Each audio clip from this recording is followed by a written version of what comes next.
Building Rural Wealth, Milestone Financial, Denise Miller. Denise, how are you? I'm fabulous. Caleb Roebuck. Caleb, how are you? Hey, good morning. Good. Okay.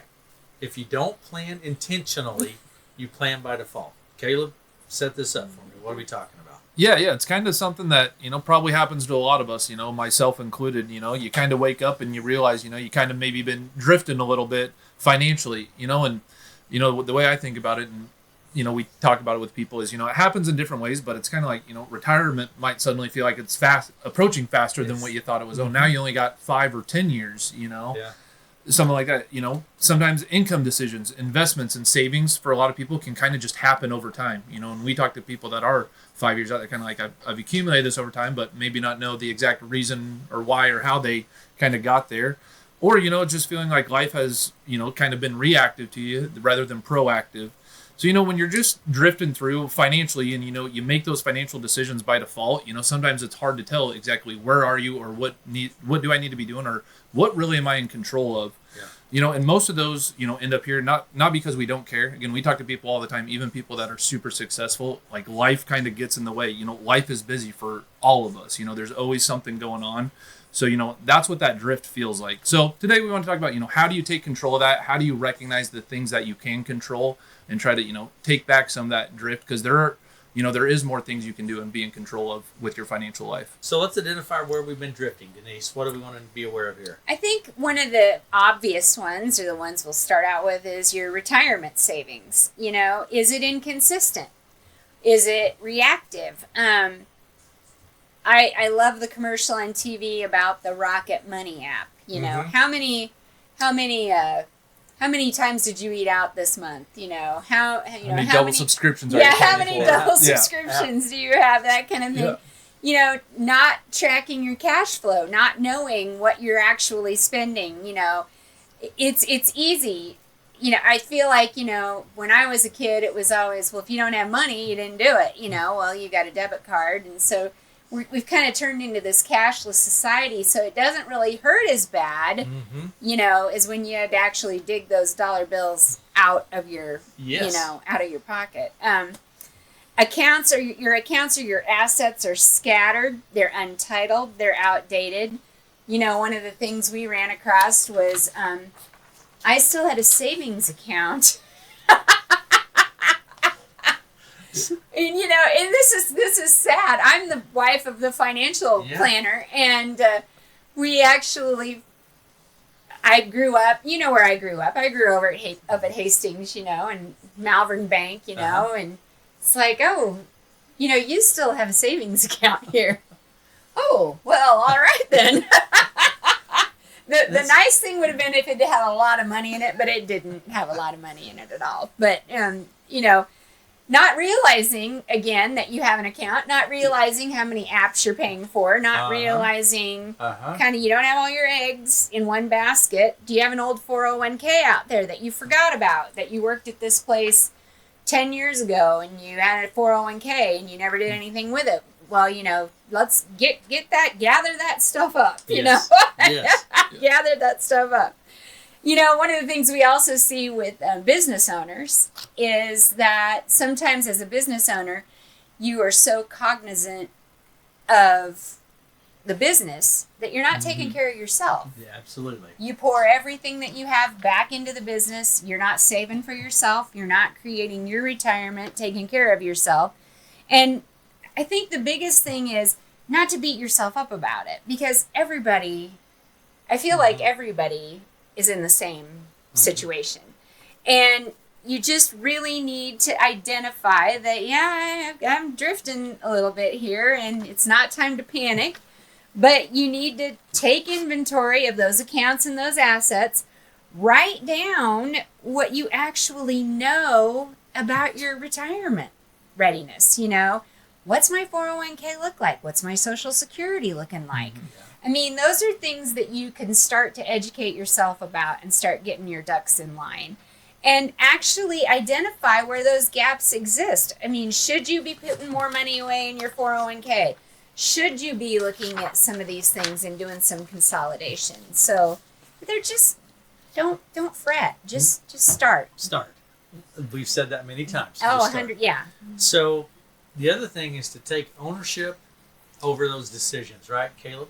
Yeah, kind of like you said, that can be easier said than done because, like, in my opinion, and today it's much easier. We kind of all have financial sprawl in our financial lives. So we got accounts everywhere. You have different things. That's a good way. word. Yeah, I just thought of it. Yeah. Well, I was that's thinking drift, sprawl. I genius. want to write Yeah. that down. Well, anyway, before you have a house, you didn't need to worry about an escrow account, your mortgage account, all that. You buy a house, now you have all that, and then from an investing standpoint, like Denise said, you got a 401k, you switch jobs. That old 401k might still be hanging out there somewhere, but you've already started a new one. You know what's out there, but yeah, you're not really accounting for it.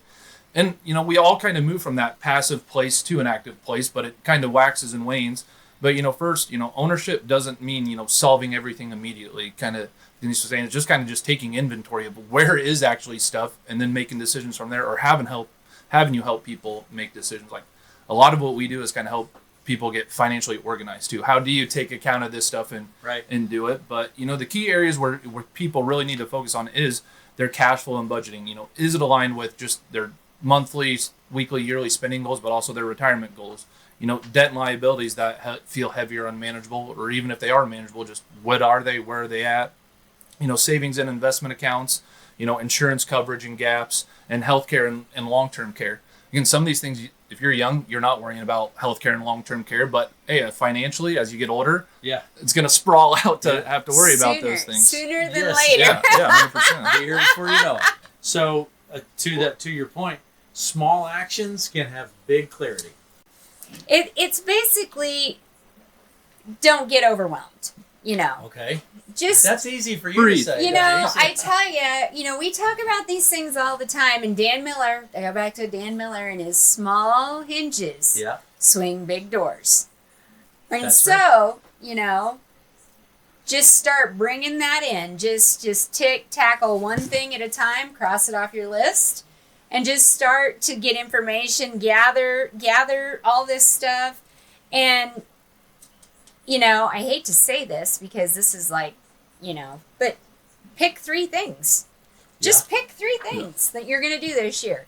I'm going to find out about that 401k and I'm going to get that moved, or I'm going to figure out how many subscriptions I'm paying for and how many streaming apps I have, Yes. what I watch, what I don't watch, and use systems to help reduce friction and human error, and automate contributions. We were talking about this the other day. I don't know. I can't tell you. I don't write. I think I write 1 or 2 checks a month. It's all automated. Everything is automated. Yeah.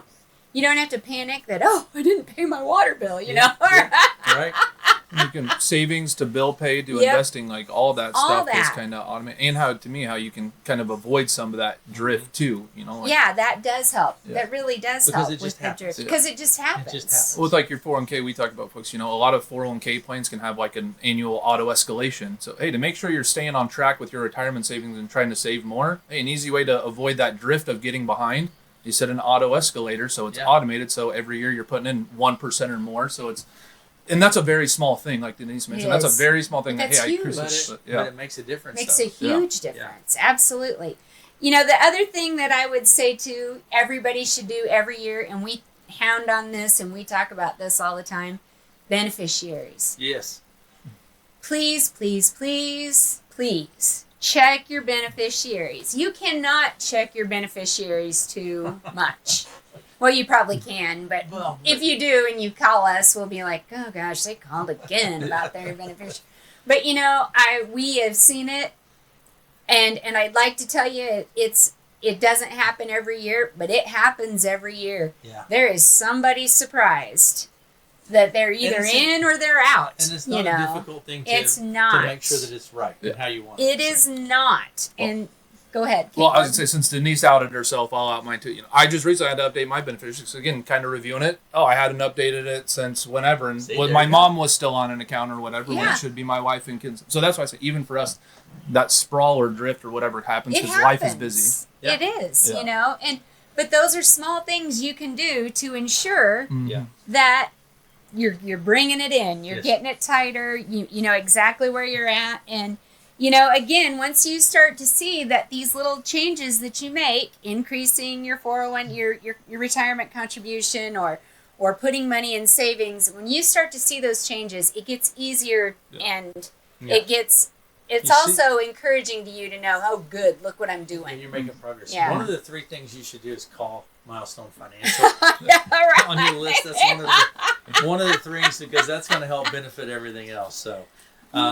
So we've identified it, we've talked about it, we've looked at it. So how do we prevent it from happening again? Because you get busy, everyone's going to get busy again, and then you start drifting again. So how do we prevent that, Caleb? Yeah, the first one I say, kind of just like Denise too, is like take a breath.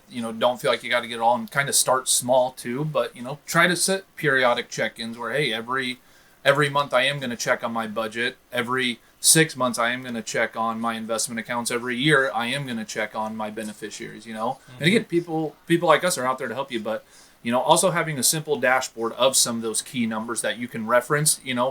Not daily, but fairly often, of your income, your savings, your debt, your insurance, those type of things are helpful. And again, there's tools out there that help you do it, and a lot of them are provided to you either right in your banking or whatever that you have as well too. But part of it is building that flexibility into the plan. So things like market changes, healthcare stuff don't get you off, because again, those are the things that happen drift wise, family stuff or health stuff that comes up that kind of takes the focus off. But how do you build flexibility so you don't do that, and it doesn't disappear overnight. Like Denise said, intentional steps, small steps, but gradually moving and kind of reaching that and kind of seeing your progress. Kind of then you kind of know that part's tracking. Right. Then tackle another part, kind of. Isn't it easier in today's world with the tools available to track and automate? It should and do be. all of those things. That's what I don't know. How did people keep track of stuff 30 years ago before? Because again, if you think about it, we still had the same amount way of back in the 1900s. Yeah. Well, before 100 years ago.